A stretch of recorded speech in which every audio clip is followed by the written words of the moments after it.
पिताजी, पिताजी आपकी बहुत याद आएगी। हाँ बेटा, याद तो आएगी।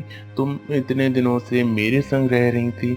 अब तो तुम्हारा मायका और ससुराल भी हो गया है, इसलिए तुम्हें घबराने की कोई आवश्यकता नहीं है। मैंने तुम्हारे ऐसे लड़के से विवाह किया है ना, जो हमेशा तुम्हें खुश रखेगा। इसलिए कभी भी मत घबराना और मेरी चिंता मत करो। मैं तो 2 वक्त की रोटी के लिए कुछ भी कर लूँगा, लेकिन ख्याल तुम अपना रखना। अरे पिताजी, आप अभी भी आप ऐसी बात कर रहे हैं। मुझे तो दिन रात आपकी ही चिंता लगी रहेगी। और क्या कर सकते हैं, एक पिता और पुत्री का रिश्ता होता ही ऐसा है, जिसके कारण मैं क्या कह सकती हूँ। पिताजी, आप बहुत ही ज़्यादा दयालु हैं। अरे बेटा, यह क्षण होता ही ऐसा है जिस समय हर व्यक्ति के आंखों में आंसू आ जाते हैं। और बेटा, तुम इतना याद रखना, तुम अपने पिता का लाज रखना। इसलिए कभी भी ऐसा मत करना जिससे तुम्हें मेरे पिता को लज्जा सहनी पड़े। अरे पिताजी, आप कभी भी ऐसी बात मत सोचिए। मैं आपका नाम रोशन ज़रूर करूँगी। अच्छा बेटा, तो अब चलो, तुम्हारी विदाई का समय आ गया है। यह है हरिराम। इनकी 2 पुत्रियां हैं, एक का नाम सीमा है तो दूसरी का नाम राधा है। राधा स्वभाव से बहुत ही ज़्यादा सच्ची और नेक दिल की है, लेकिन सीमा बहुत ही ज़्यादा कपटी दिल की है। इन दोनों का विवाह हाल ही में अभी हो रहा है और यह दोनों विदाई के समय अपने अपने घर के लिए जा रही हैं। पिताजी, आपकी याद बहुत आएगी। अरे बेटा, याद आएगी तो सभी को अपने अपने घर जाना पड़ता है, क्योंकि मैं वृद्ध हो चुका हूँ।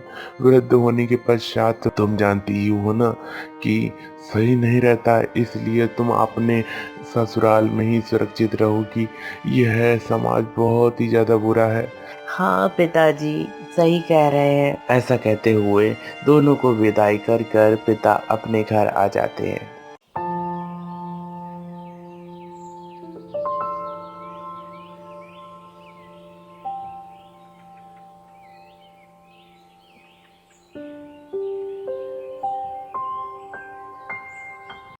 इधर से सीमा का जो घर घर होता है वह बहुत ही ज़्यादा संपत्ति से भरा होता है। कभी भी सीमा को कोई भी परेशानी नहीं होती है। ए जी, आप तो बहुत धनवान हैं। धनवान होने के कारण हम सोच रहे हैं ना, कुछ धन अपनी बहन राधा को दे दें। क्या क्या पेड़ पर पैसे लटक रहे हैं जो तुम दान करती फिरोगी? सभी को मेहनत करने दो। मेहनत करेगा व्यक्ति तभी सफल होगा। अरे मैं तो ऐसे ही कह रही थी, उस भिखारिन को मैं एक फूटी कौड़ी नहीं दूंगी, और देने के लिए वह खुद ही कुछ कर लेगी। देखो ना, पिताजी ने मेरा विवाह तुम्हारे संग किया और उसका भी विवाह किया, लेकिन भाग्य का तो देखो, उसका कैसा कैसा काम हो रहा है। दरअसल बात यह होती है कि सीमा का पति, जिसका नाम आयु होता है, वह बहुत ही ज़्यादा चालाक होता है। जब राधा और सीमा का विवाह हुआ होता है तब वह एक चालाकी से राधा के पति से एक बार मिलता और कहता है, अरे भाई, तुम ऐसे सब्जियां बेचते रहोगे ना तो कभी भी तुम बड़े आदमी नहीं बन पाओगे, और कभी भी तुम ऐसे व्यापार नहीं कर पाओगे जिससे तुम्हें करने चाहिए। इसलिए बेटा, थोड़ा ध्यान से करो। मैं जो कार्य करता हूँ उसमें मैं करोड़पति बन चुका हूँ, और तुम्हें भी बना दूंगा।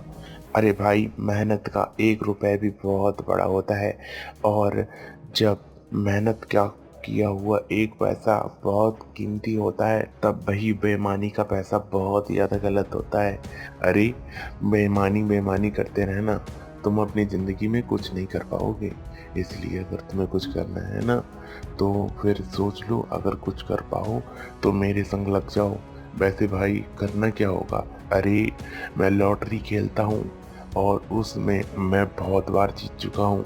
इसलिए तुम भी दांव मारो, कभी ना कभी तुम्हारा भी नाम आ जाए ना, तो तुम बहुत ही सिद्ध हो जाओगे। अरे भाई, मैं तो अनपढ़ गवार हूँ, कैसे क्या करूँगा? अरे, अनपढ़ गवार हो तो मैं तो पढ़ा लिखा हूँ। हम दोनों तो एक से ही हुए ना।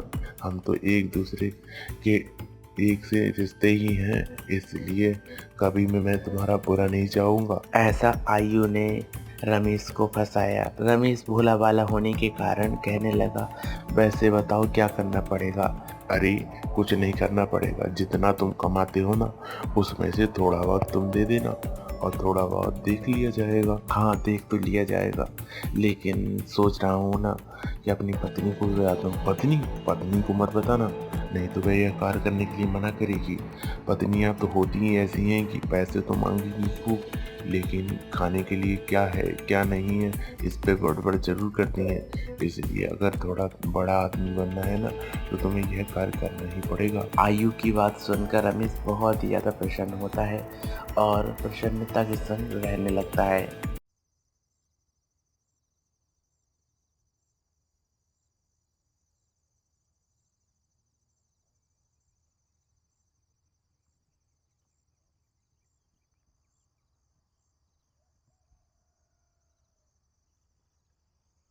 कुछ दिन बीतते हैं कि रमेश दिन पर दिन पैसों की कमी के कारण घर पर आता है और राधा से कहता है, राधा आज बहुत कम बिक्री हुई है और बिक्री होने के कारण अब मैं बताऊँ क्या करूँ। इतना भी रुपए नहीं हुआ है कि मैं बाहर से जाकर सब्जियां लेकर आऊं और बाजार में जाकर बेचूं। अरे आप ऐसी बातें क्यों कर रहे हैं? वैसे देखो ना, आपको ऐसी बातें शोभा नहीं देती हैं। आपको तो इतने रुपए पैसे थे और आप तो सब्जियों का ढेर लगा कर बेचते थे। फिर आपके समय ऐसा कौन सा व्यापार करने लगे जिससे आपको पैसों की कमी होने लगी? अरे कुछ नहीं कमी होने लगी, बस इतना याद रखो हमारे बुरे दिन आ चुके हैं। अरे बुरे दिन बुलाने के लिए आप ही बैठे हैं ना। देखो ना, मैं आपसे स्वयं सही सत्य कहती हूँ। मैं जैसा जानती हूँ वैसा बताती हूँ। क्या आप कोई दूसरा कार्य तो नहीं करने लगे हैं? अरे मैं कोई दूसरा कार्य नहीं करने लगा हूँ। ऐसा दिन दिन बढ़ता गया और रमेश अपनी पत्नी को बार बार समझाता। राधा यह मानने को तैयार ही नहीं थी कि उसके पति कुछ और काम नहीं करते हैं। एक समय की बात है जब आयु और रमेश एक दूसरे से बात कर रहे होते हैं, तब पीछे से आकर राधा सुन लेती है और उनके मुख से यह बात सुनती है। अरे भाई अपनी पत्नी को थोड़ा बस में रखा करो। और सुनो, एक ना एक दिन तुम अमीर आदमी तो बन ही जाओगे, फिर तुम्हें चिंता करने की क्या बात है। और तुम सोच रहे हो कि अब तो मेरी पत्नी यह पूछने लगी है, अरे पूछने दो। एक समय ऐसा आएगा ना, तुम जब अमीर पति बन जाओगे ना तो तुमसे कोई भी नहीं पूछेगा कि पैसे कहाँ से आए क्या करा। यह बात को सुनकर राधा दौड़ी आई और अपने बहन के पति से बोली, जीजा जी, आपसे ऐसी आशा नहीं थी। आप मेरे पति को ऐसा भड़काते हैं, आपको लज्जा नहीं आती है? आप एक ही परिवार में होते हुए भी ऐसा कार्य करते हैं?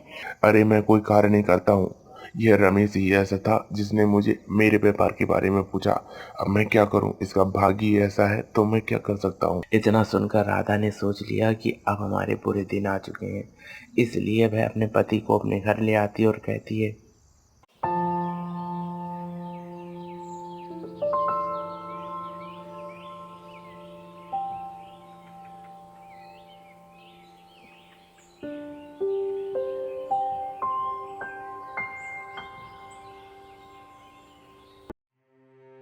ए जी, आप थोड़ा बहुत मुझसे पूछ लेते तो मैं थोड़ा बता देती कि किस में लाभ है किस में हानि है। अब मैं बताऊँ क्या कर सकती हूँ? थोड़े दिन बीतते हैं कि राधा अब इतनी परेशान हो गई कि उसके घर में खाने के लिए एक दाना तक ना बचा। तब उसने निर्णय बनाया और वह सोचने लगी और कहने लगी, मैं अपनी बहन सीमा के पास जाऊंगी और कहूंगी जाकर बहन थोड़ी सहायता कर सको तो कर दो। तब राधा अपनी बहन सीमा के पास जाती है और कहती है, बहन सीमा, मैं तुमसे थोड़े पैसे उधार मांगना चाहती हूँ, क्या तुम देना चाहोगी? अरे उधार देने के लिए क्या मेरे पास पैसों का पेड़ लगा हुआ है जो तुम्हें दूंगी? वैसे भी मेरे पति के पास बहुत कम रुपए हैं और वह एक एक मेहनत कर कर जोड़ते हैं। अब मैं तुम्हें दे दूंगी तो इसका क्या परिणाम मिलेगा? अरे बहन बहन के काम आती है, इसलिए मैं तुम्हारे दरवाजे पर आई थी। जाओ यहाँ से, मेरे पास एक रुपए नहीं है और आइंदा ऐसे ऐसी बात करने के लिए मत आना। सीमा की यह बात सुनकर राधा बहुत ही ज्यादा घबरा गई और वह वहां से चली आती है।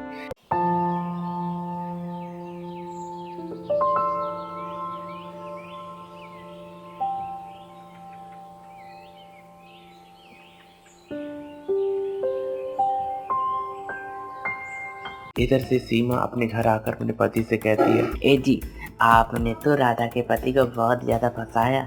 आई थी वो बड़ा बहुत बन रही थी ना, घमंडों से बहुत था। पिताजी उसे ही बार बार प्यार करते थे, मेरी तो इज्जत ही नहीं थी घर में।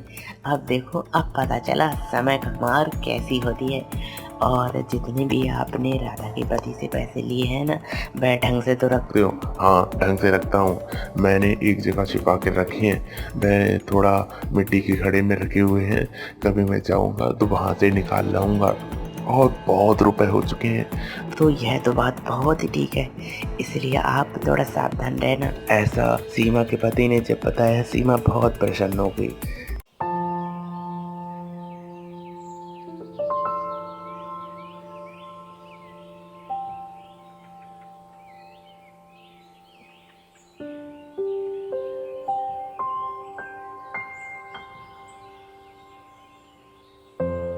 जब राधा अपने घर आई और कहने लगी, बताओ विधाता, क्या ऐसी मार पड़ी कि मुझे एक दाना तक नहीं है खाने के लिए। मेरी बहन ने भी मना कर दिया। अब मैं क्या करूं, कहाँ जाऊं, क्या करूं, किसे कहूं, क्या कहूं। तब राधा ने कहा, अब बस बहुत हुआ। अब बस मैं इतना चाहती हूँ कि मेरे पास जितने भी रुपए पैसे थे वह तो खर्च हो गए। मेरे पिता ने जो मुझे गहने दिए थे, अब मैं उसको बेचकर मैं स्वयं ही व्यापार करने के लिए जाऊंगी। ऐसा सुनकर रमेश बोला, अरे तुम अपने घर में ही सही हो, बाहर जाने की कोई आवश्यकता नहीं। आप तो चुप ही रहिए, आपने तो घर को लुटा कर ही रख दिया है। आपको इतना नहीं पता है कि हमारा भला बुरा किस में है। अरे ये भला बुरा के बारे में मत बात करो। ऐसा कहते हुए राधा ने कहा, आप बस जो मैं कहती हूँ वैसा करना। मेरे पिता के गहने रखे हुए हैं, कल मैं जाकर उन्हें गिरवी रखाऊंगी और उनसे थोड़े रुपए लेकर मैं स्वयं ही बाजार में जाकर कुछ बेचा करूंगी, जिससे हमारे घर की स्थिति सुधर सकेगी। ऐसा रमेश ने कुछ ना कहा और ना कहने के कारण राधा ने कहा, इस समय बहुत ही ज़्यादा अच्छा मौसम है, इसलिए गर्मियों के मौसम में मुझे ऐसी वस्तुओं का व्यापार करना चाहिए जिससे लोग आकर्षित हों। इसलिए मैं तरबूजों का ही व्यापार करूंगी, इसलिए मैं तरबूजे बेचने के लिए जाऊंगी। सेठ के पास से वह कुछ धन लेकर आती है और बाजार में आकर तरबूजों का ढेर लगाकर बैठ जाती है। एक एक कर ऐसा दिन आता है कि वह उसके शाम तक सारे के सारे तरबूजे बिक जाते। तरबूजों को बेचने के पश्चात वह घर आ जाती है और आकर कहती है, स्वामी देखिए, आज इतने रुपए का माल बिक गया है और कल मैं इससे भी ज़्यादा लेकर जाऊंगी। ऐसा दिन पर दिन चलता जाता है। तरबूजों का व्यापार ने राधा की स्थिति को फिर से हरा भरा कर दिया और उसे फिर से वैसा ही का वैसा बनाने लगा। एक दिन सीमा ने आकर बाजार में देखा कि राधा की दुकान तो बहुत ही अच्छे तरीके से चल रही है।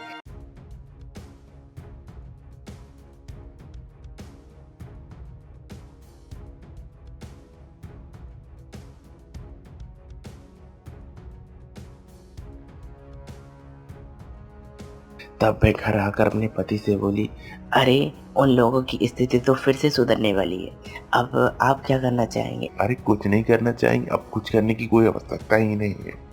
मैं तो चाहता हूँ कि जो जितना धन मैंने रमेश से लिया था ना, अब उसे देखने की आवश्यकता है। देखता हूँ कितना धन हो गया है। आयु दिन पर दिन जितना भी धन रमेश से लेकर आता है वह मिट्टी में छुपा देता था और आज वह समय आ गया था कि उस धन को निकालने के लिए वह हुआ।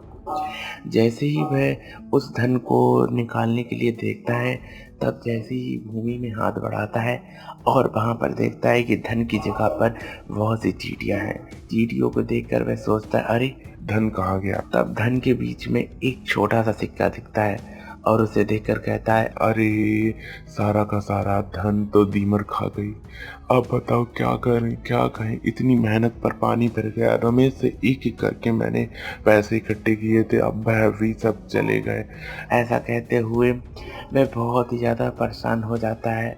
अंत में आकर यही घटना घटित होती है कि अगर जिसका तुम बुरा करोगे तो तुम्हारा ही बुरा होगा।